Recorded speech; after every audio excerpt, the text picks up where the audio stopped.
Al Capone rose to power with a deadly combination of raw brutality and brains.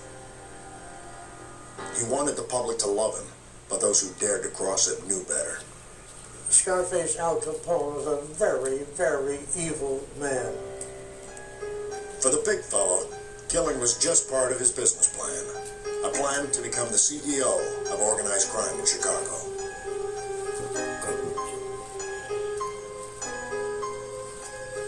Al Capone was not stupid. Hell, if he was a person who took a legal job, he'd be head of General Motors. But as king of the bootleggers during Prohibition, Scarface Al became more of a celebrity than any mere corporate executive. He became the most famous gangster in the world.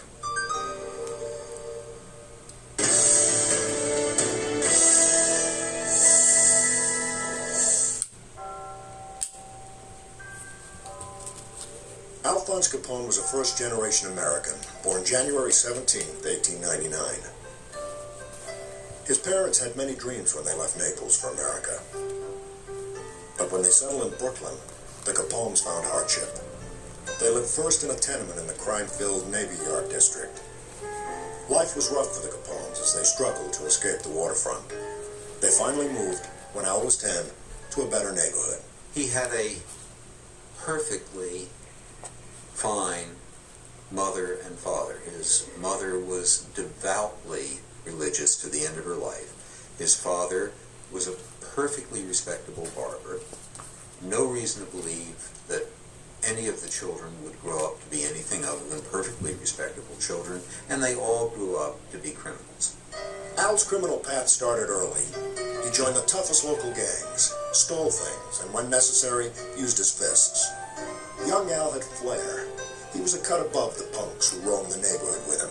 When he saw an elderly widow's washboard being stolen when he was a kid, he organized a kid gang to go get it, to retrieve it, to beat up the other kids who stole it, and to return it to her, and then to lead a parade, a sort of a celebratory parade afterwards, in which he could portray himself and play the hero. So even at a very young age, even pre-adolescent, you can sort of begin to see the outlines of the Al Capone who grew up with a kind of a Robin Hood legend. Capone learned more on the street than he ever did in school. He dropped out in 6th grade after smacking his teacher and in turn getting a thrashing from the principal. What he learned was how to shoot, first with a pool cue, then with a gun. Capone caused trouble with his buddies, but he also helped support his big family. Al tried the straight life, working in a munitions factory, as a pin setter in a bowling alley, and as a cloth cutter in a bookbindery. He also, as a sideline, became a bouncer out in Coney Island in a bar known as the Harvard Inn. It was kind of a joke because it was owned by a gangster named Frankie Yale. That's where Capone really got his first taste of mob life or gangster life in New York. It was also where a small-time hoodlum, Frank Galluccio, shielded his little sister, Lena, from Capone's advances and marked 18-year-old Al for life. Capone came over to the table, bent over, and said to Lena loud enough so that the people at the next table swiveled their heads in surprise at the language, which was strange. "Honey, you got a beautiful ass," and I mean that as a compliment, really. Defending his sister's honor, Galluccio pulled out a knife and slashed the left side of Capone's face, giving rise to the nickname he hated, Scarface. Capone was ashamed of the scars, sometimes using powder to hide them, preferring to be photographed from the right side, and saying the scars were the result of a war injury. These formative years were when Capone caught the eye of a sharp Brooklyn mobster 17 years his senior. Johnny Torrio will become Capone's role model. Torrio moved to Chicago to run things for Vice Lord Big Jim Colosimo. Big Jim controlled a string of gambling dens and whorehouses. Colosimo's nightclub, just south of downtown, was where the action was. Entertainers, gangsters, and politicians crowded the joint. Big Jim's empire swelled. Torrio needed a lieutenant with brains as well as brawn, so he recruited Capone. With the imminent passage of Prohibition, Al would be an asset to Torrio. People he knew weren't going to stop drinking, and this opened up a brand new tax-free business to him. Al Capone, only 19, had just become a father and husband, in that order. He married an Irish girl, May Coughlin, who was 2 years older. Al, May, and their baby came to Chicago in 1919. The city would never be the same.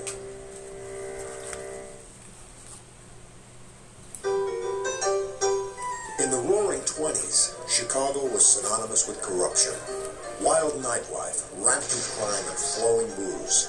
When Prohibition became the law in January 1920, it was a special invitation for 20-year-old Al Capone to scheme, move in, take over, and kill anyone who got in his way. Within a few years, Capone would be running a criminal organization the likes of which Chicago had never seen.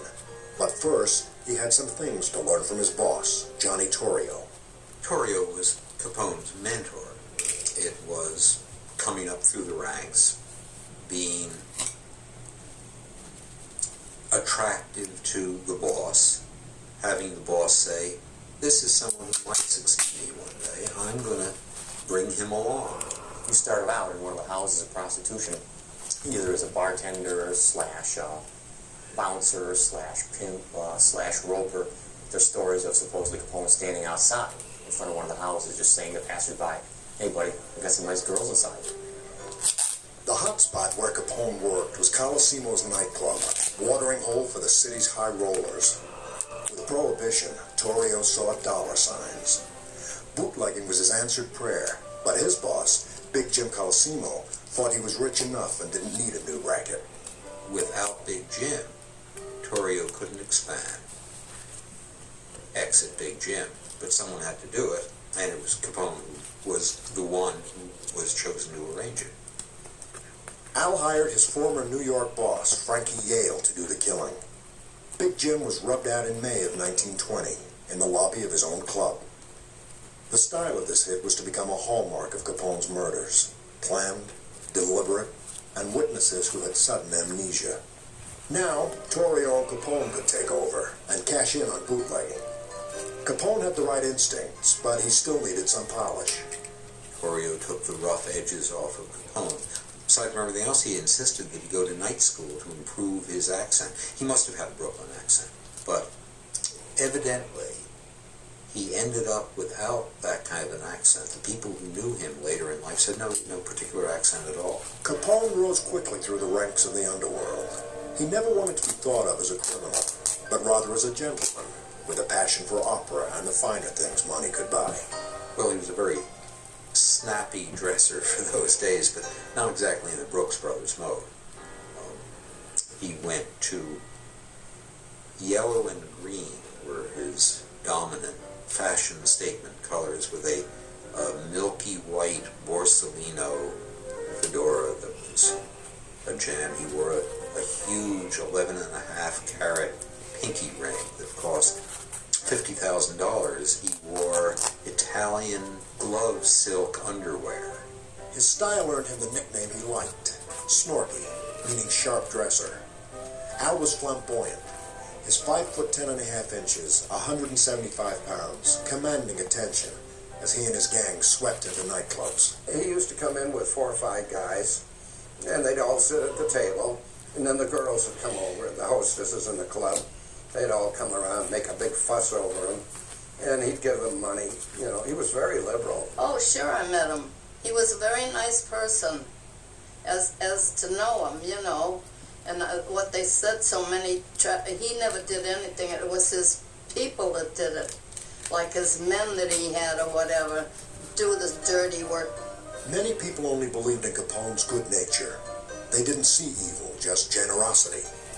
Like the time he spilled a drink on a showgirl's new dress. But it was all wet, and I thought, my God, what am I going to do, you know, like for the rest of the night. So he did give me some money to go and have it taken care of. I didn't want to take it, and he says, no, you take this. He gave me, I think, $25, I think it was. Well, if he was sitting at the table, he'd call me over, and then every once in a while, when he would come into the club or something, he'd say, get the kid up on the stage and let him do the Charleston, you know, and I'd get a $5 bill. And that was terrific, you know. Capone's family thought he was terrific, too. When his father died in 1920, Al, the dutiful son, brought his family to Chicago. Together, the Capones lived in a 15-room house on the South Side. He brought his brothers into the rackets and supported his sisters comfortably. To the day she died, his younger sister, Mafalda, defended him, writing, "I know nothing about his activities outside the family and do not recall any conversations about business matters." Outside the family, he was a different guy. He was regularly unfaithful. He was a lusty man who was dealing with prostitutes and sampled the wares. He would get drunk. He would be away from home for long periods of time. He, in effect, would live away from home. When he wasn't out drinking, gambling, or whoring, Capone studied his boss, Torrio. He learned how Chicago was divvied up and how to bring gangland together to fill the city's thirst for alcohol. In 1922, under Torrio's design, local mobsters made a peace agreement. Everyone would get a cut of the action. That was Torrio's modus operandi to try and get everybody together and agree. And Capone learned that from Torrio. I think Capone learned to suppress his perhaps naturally violent instincts. This strategy turned bootlegging into big business. Supply was controlled, from breweries to backyard stills. Saloon owners, if they were smart, bought Capone's beer. If you didn't, they would come back and tell you, you better take their beer. This happened over and over again. If you didn't do that again, they would bomb your place. They would blow out the windows. And then they would offer to lend you the money to repair it. Well, nobody else would give you the money to repair your place. Of course, once you did that, you were in fact in business with the Capone organization. The government's estimate is that they took in, on average, $120 million a year in sales from liquor, prostitution, and gambling, basically. So they were the equivalent of a probably medium-sized corporation. And it was run in many ways like a business. There were guys with specific functions like in charge of beer truck repair, in charge of brewery construction, in charge of brewery management. Capone was a brilliant businessman and a brilliant organizer. He couldn't invest money in the conventional sense because that would supply the government with a trail to his organization. So it was an all-cash business that he was in, which was the trinity of gambling, prostitution, and vice. Capone also guaranteed protection from the law by bribing cops and politicians. Al Capone himself once estimated that 50% of the Chicago police force worked for him. So that's a big part of doing business. Otherwise, you wouldn't operate for a minute if you weren't getting protection. 1922 was the year that Capone finally got officially noticed by the Chicago press. In the early hours of August 30th, he was arrested after a night of boozing. Capone's temper erupted when the car he was driving slammed into a taxi, badly injuring the driver. He pulled a gun and threatened the taxi driver, waving around a fake sheriff's badge. When the real police showed up, Capone was arrested. He taunted the officer, boasting that he'd fix this thing. Easy. He did. The charges were dropped. Word that Al walked got around fast. His legend was growing. Now just 23 years old, Al became Torrio's partner at the top of the crime world. While attempts to quench the public's thirst stepped up, so did greed. In 1923, the gangland peace negotiated under Torrio shattered. Chicago's notorious beer wars began and grabbed headlines nationwide. Blood flowed and bombs exploded from September through December. For Capone's enemies, it ended in death. The only thing these guys would do would be to respond with violence. And violence is sort of a currency for them. It's what they use to get their way. During the entire Prohibition era, 700 people were murdered in Chicago in bootlegging or Prohibition-related crimes. Torrio and Capone won the first round of the gang wars. Confident that control was restored, Torrio went on a 4-month cruise, leaving Capone in charge, giving him license to become the most powerful man in the city. 1924 ushered in a new era for Al Capone. In Chicago, corruption took a detour when a law and order man was elected mayor. Despite his personal distaste for Prohibition, he enforced it. So Al set his sights on opportunities for growth in the suburbs, starting with Cicero. It only made him seem to be a much stronger criminal leader. By expanding into the suburbs, he was really able to seal up Chicago lock, stock, and barrel for his own. Cicero was made to order for Capone's gang. It was a working-class bedroom community of 60,000 where bribery worked like a charm. From suburban headquarters at the Hawthorne Hotel, Al cut deals with local officials to operate beer and gambling joints. To keep his power base, Capone rigged the Cicero election. His men shot, beat up, and held voters hostage who were opposed to mob rule. On Election Day, April 1st, 1924, the Capone ticket was victorious. But Al suffered one major defeat. His 30-year-old brother Frank was killed in a shootout with Chicago police. The death of Frank Capone, I think, had a profound effect on Al and turned him from a kind of low-key Johnny Torrio type of racketeer into a much more desperate and violent hoodlum. It made him feel that his own life could be cut short at any time, and that he would go for as much as he could. The week after Frank's death, Capone opened Cicero's first betting parlor, the Hawthorne Smoke Shop. Capone always said he had bad luck with horses, but now it didn't matter, because he got a hefty take of racetrack profits, especially when the races were fixed. To his friends, he doled out hot tips like candy. He and his bodyguards were walking around and comes by the racetrack and he says, "Hey kid, how you doing?" He says, "You see number 6? He said, "He's going to win." So one of his goons came over and slipped a ticket in my pocket. It was a $5 ticket. The horse went off at 60 to 1, and with my $5, I think I collected something like $300 and some. Capone and his boss, Johnny Torrio, now had their hands in the till of 160 gambling joints and 123 saloons just in Cicero. Not everyone, however, was so impressed. A crusading 21-year-old newspaper editor, Robert St. John, was disgusted. In his paper, he exposed town leaders on the mob payroll and detailed a Capone brothel with a death chamber run by Al's older brother, Ralph. And of course, that made me an enemy of the Capones. As I was going to my office early one morning, I glanced up and saw a big black touring car come roaring toward the intersection.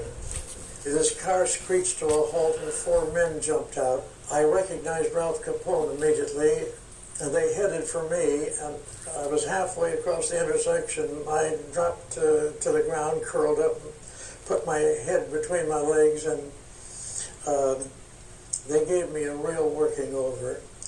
Blackjacks and billies, but the interesting weapon they used was a cake of soap in a knitted woolen sock.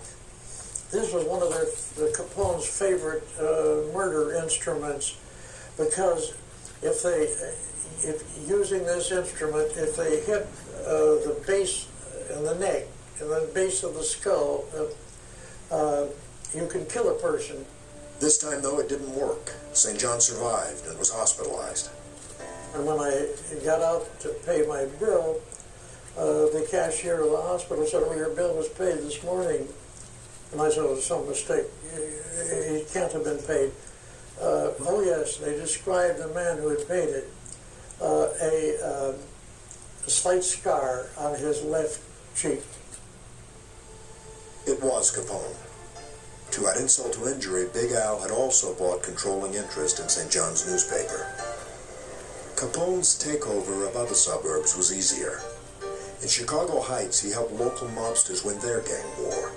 In return, Capone made a financial killing, gaining an interstate bootlegging network. At one time, it was reported that Chicago Heights was worth around $36 million to him. By having the Chicago Heights people behind him, his network would virtually double in size.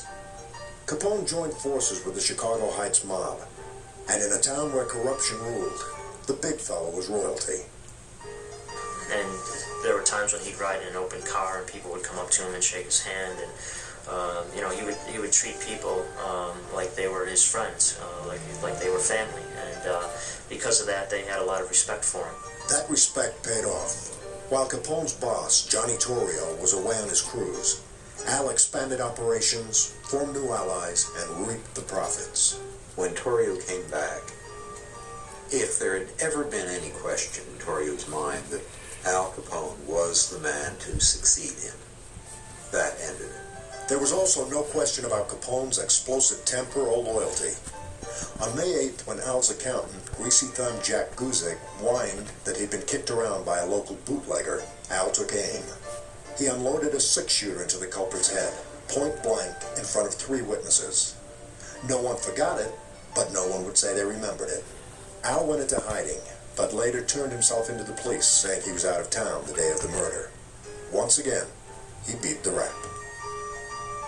There was no way to get Capone on any of the substantive charges. You couldn't get a jury. They knew what would happen to them if they voted a conviction against the gangster. And they said as much. People would ask to be excused. I'd have to carry a gun the rest of my life, said one of them asking to be excused. Capone knew it. He went about his business, ordering the elimination of people who refused to cooperate. The one-way ride was the preferred method. Let's get him in a car, and let's take him to a nice secluded place and shoot him and dump him out of the car. So there are no 1 witnesses, 2 innocent bystanders, or any particular problems beyond it. Capone's biggest problem that had to be taken care of was Northside gangster and well-known florist Dion O'Banion. O'Banion had plenty of power and money, but wanted more. He made a fatal mistake when he tried to swindle Capone and his boss, Torrio, on a brewery deal. On the morning of May 19th, Torrio got arrested in a prohibition raid O'Banion knew about. Torrio was on his way to the slammer, but not before he'd get revenge. Once again, New York triggerman Frankie Yale got the nod. Yale would do the job with 2 local hitmen. They decided to kill O'Banion on November 10th when he was busy preparing flowers for a gangster funeral. When the 3 hitmen walked into the flower shop, O'Banion reached out to shake Yale's hand. Yale held on as the others pumped O'Banion full of lead. It was the end of O'Banion and the beginning of a bloody gang war. That's because in January 1925, 2 of O'Banion's men, George Bugs Moran and Jaime Weiss, tried to avenge their boss's murder and went gunning for Capone and Torrio. They missed Al, but managed to ambush Torrio. Torrio recovered and was sent to prison on the prohibition charge. In March, while serving time, he announced his retirement. To no one's surprise, leadership of the mob was passed to Capone, then just 26 years old. The youthful mob boss was front-page news. He liked being in the limelight. When accused of a crime, he'd call a press conference. And he'd say, hey, look, fella, I had nothing to do with this. Please, get off of my back. But the truth was Capone had everything to do with Chicago's increasingly vicious gang violence. Al was now a moving target. He shielded himself in his new high-security headquarters in the plush Metropole Hotel. Secret tunnels helped Al and his men make quick getaways. He never went anywhere alone. Capone had more security than President Calvin Coolidge. He rode in a $20,000 customized Cadillac limousine that was more like a tank. It was 7 tons, armor-plated, with bulletproof glass.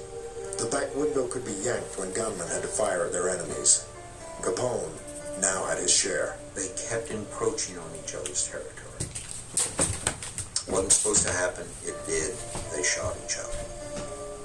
Capone was going to have to eliminate one by one the opposition again. Bring one by one, bring them all in line. All Capone had to do now was give the orders. He did, and he never looked back.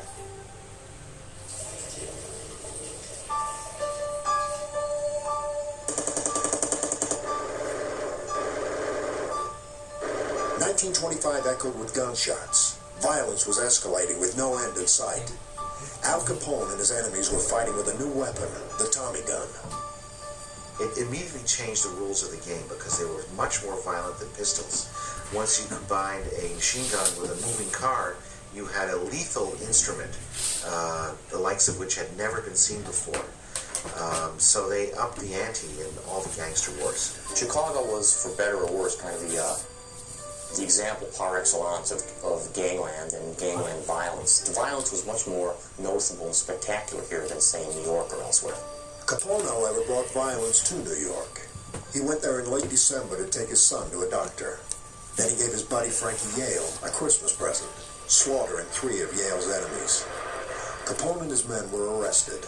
As usual, all the witnesses were silent, and the charges were dropped. Al came back to Chicago, to 1926 and the continuing gang war. The stakes were getting higher when on April 27th, Al led a 5-car assault on a rival gang. Outside a Cicero bar, Capone and his men opened fire. The tally, 3 wounded, 3 dead, including a 25-year-old assistant state's attorney. Bill McSwiggan had stayed close with his childhood buddies who were Capone's enemies. There was an outcry over the murder of a public official, so Capone vanished. In fact, he went to Lansing, Michigan, where he hid out at a little cottage with his mistress for the summer until the heat was off. After a while, he began negotiations with the Illinois state authorities and delivered himself into their custody. Despite a major investigation, a coroner's inquest, and the convening of 6 grand juries, Capone was never indicted. Once again, he got off, proclaiming his innocence. Capone appeared untouchable. In fact, one day he went to a courthouse, a jail, and a police station asking if there was any policeman there, any cop, any detective, any judge who wanted to arrest him.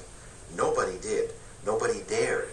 And of course he brought a reporter around with him to show that he was not a wanted man in Chicago. I was the only photographer, and the paper had the only reporter with him. And we went to all these places.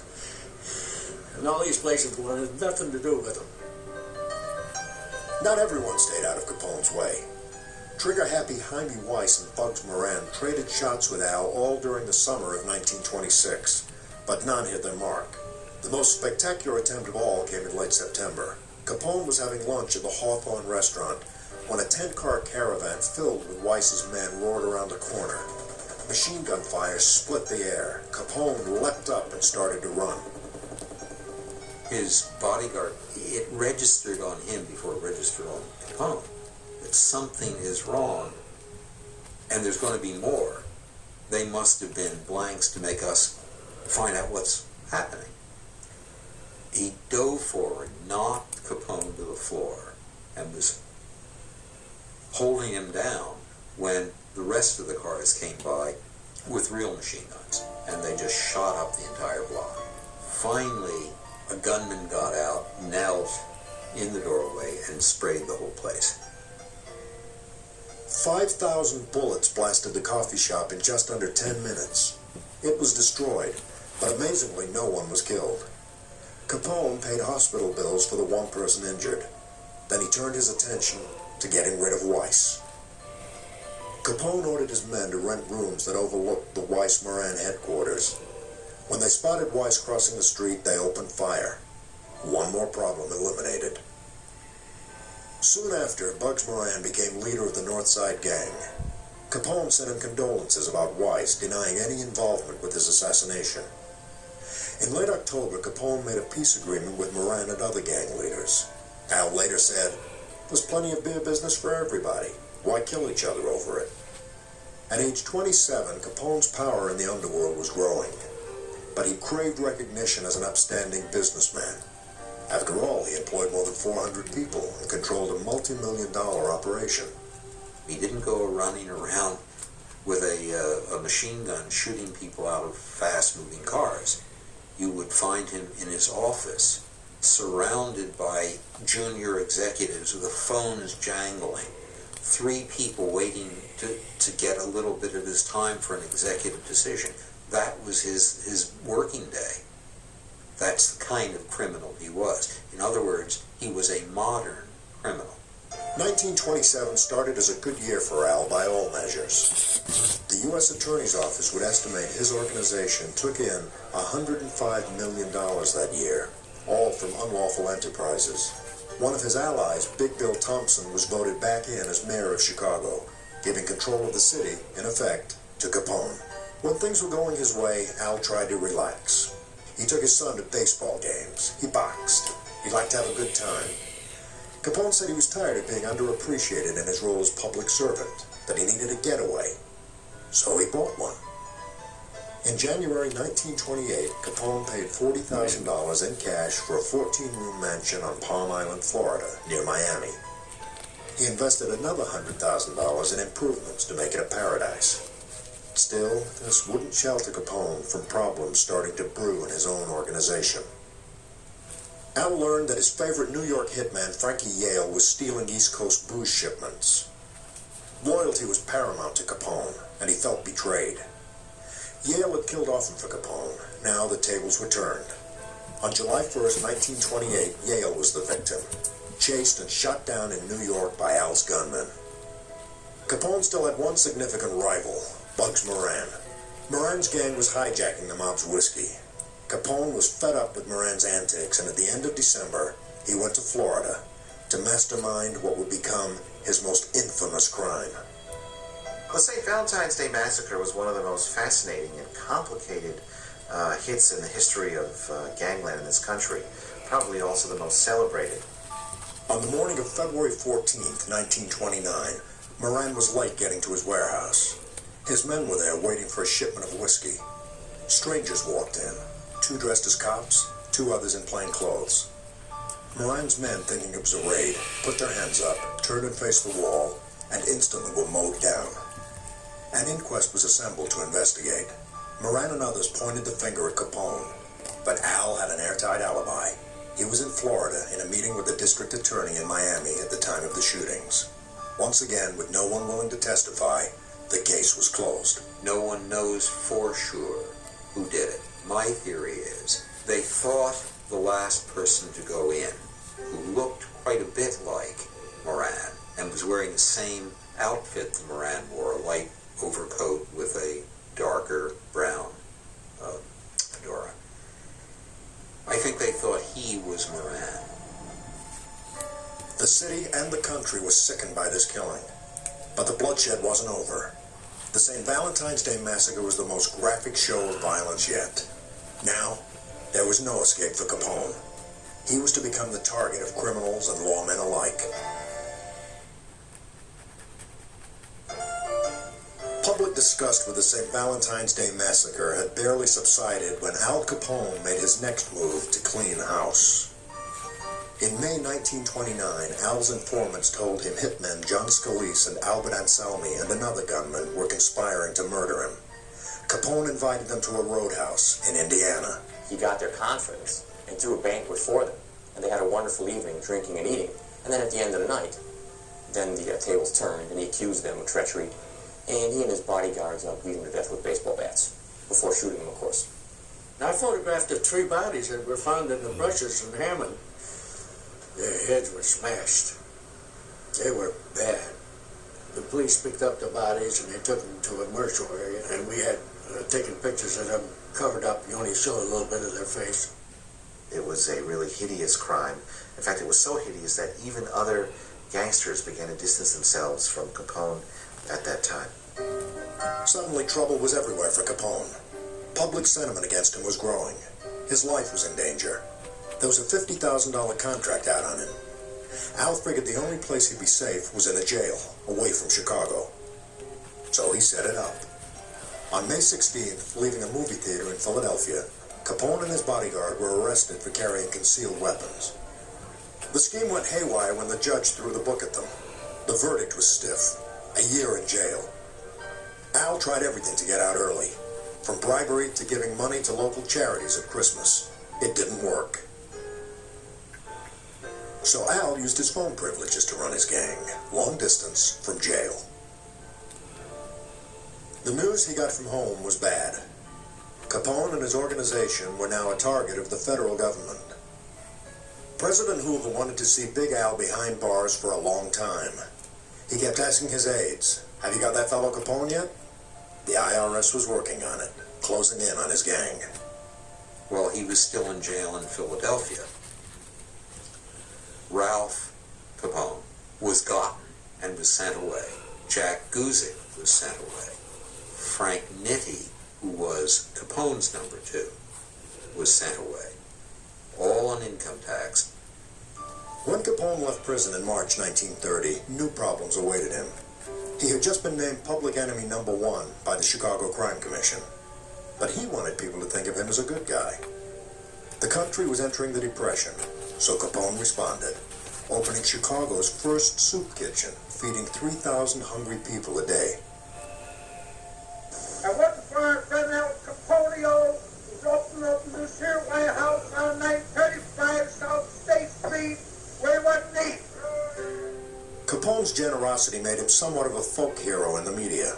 But in June, Al lost one of his major pipelines to the press.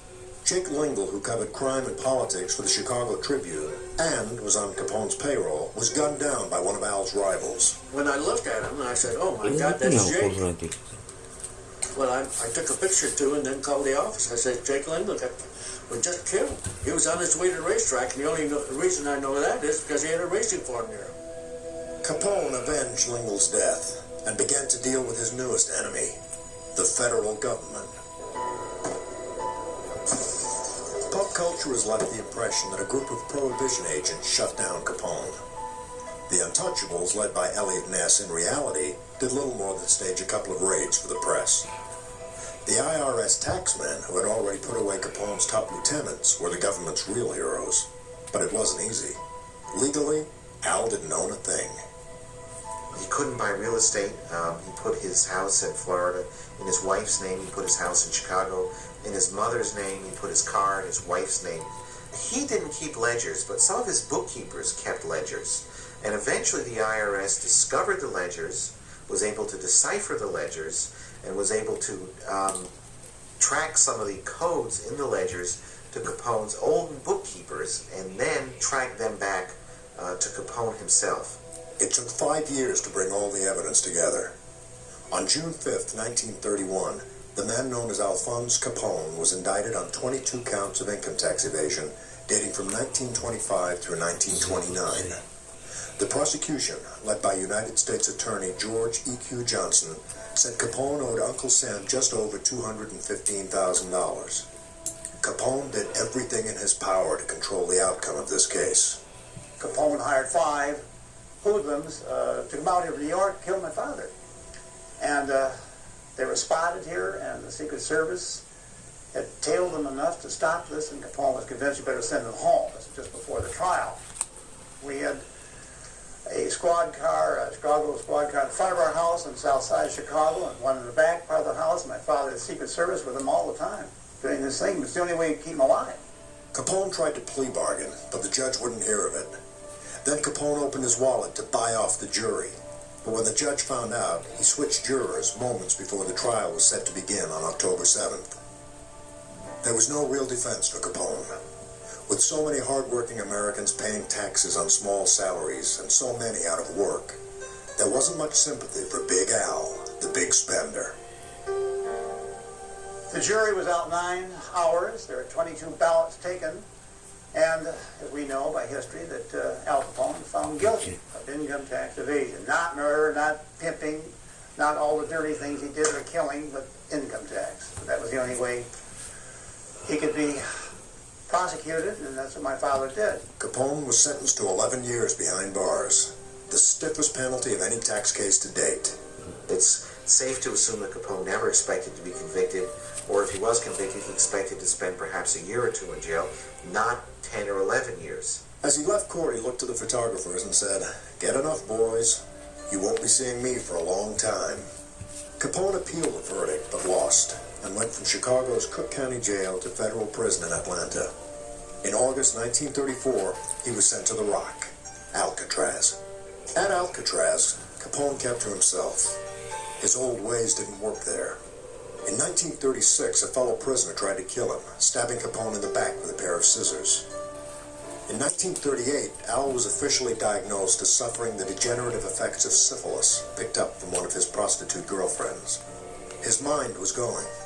Capone needed medical treatment, and in January 1939, he was transferred to the Federal Correctional Center outside Los Angeles. In November, he was released from prison and sent to Union Memorial Hospital in Baltimore. Al returned to Florida in March 1940. Syphilis ate away at Capone for the rest of his life. At age 48, on January 25, 1947, Alphonse Capone died of cardiac arrest. His body was taken to Chicago for burial. Well, it was a very cold day in January of 1947. In fact, it was 11 below zero at the time. It was a huge funeral because hundreds of persons turned out. There was an edict by Anthony J. Accardo, who was the boss of the mob and had been a former bodyguard for Al Capone, to all crime syndicate gangsters to show up at the funeral and pay their respects to Al Capone, even though Al Capone had no power and was helpless when he died. Capone's run as a mob kingpin was over, but his fingerprints on crime and Chicago's reputation lives on. There's no doubt but that the Capone era established the underpinnings of what is now the Chicago organized crime family. It gave the mob, a start here in the Windy City. And that beginning led to a zenith in activity in the 50s and 60s and into the 70s. There was and continues to be in some form an alliance between the hoodlums that began under Capone and elected public officials. My father made many speeches and made this point about Al Capone on numerous occasions, that had this man taken all his energy, talent, and basic intelligence, and guts, if you will, and directed this energy down legitimate avenues, he'd been a very successful businessman. There's no doubt about it. He had a peculiar charm about him that he could use when he wanted to use, and this, of course, was deceptive. But as we all know, he didn't use his talents in that direction, and as a result, people died, people were hurt, and Chicago lost its reputation. Well, of course, Capone is world famous. Wherever you go, if you mention Chicago, people instantly associate that city with Capone. There are lots of celebrities. Very, very few of them become allusions. So their name means the same thing to everyone who hears it. Capone was one. He never impressed me of anything except that he was a bad guy. And the reason that maybe that I felt that way is because I happen to be an Italian. And anybody that hurts an Italian person, I feel hurt. And so, let's end this. To me, he was a bum.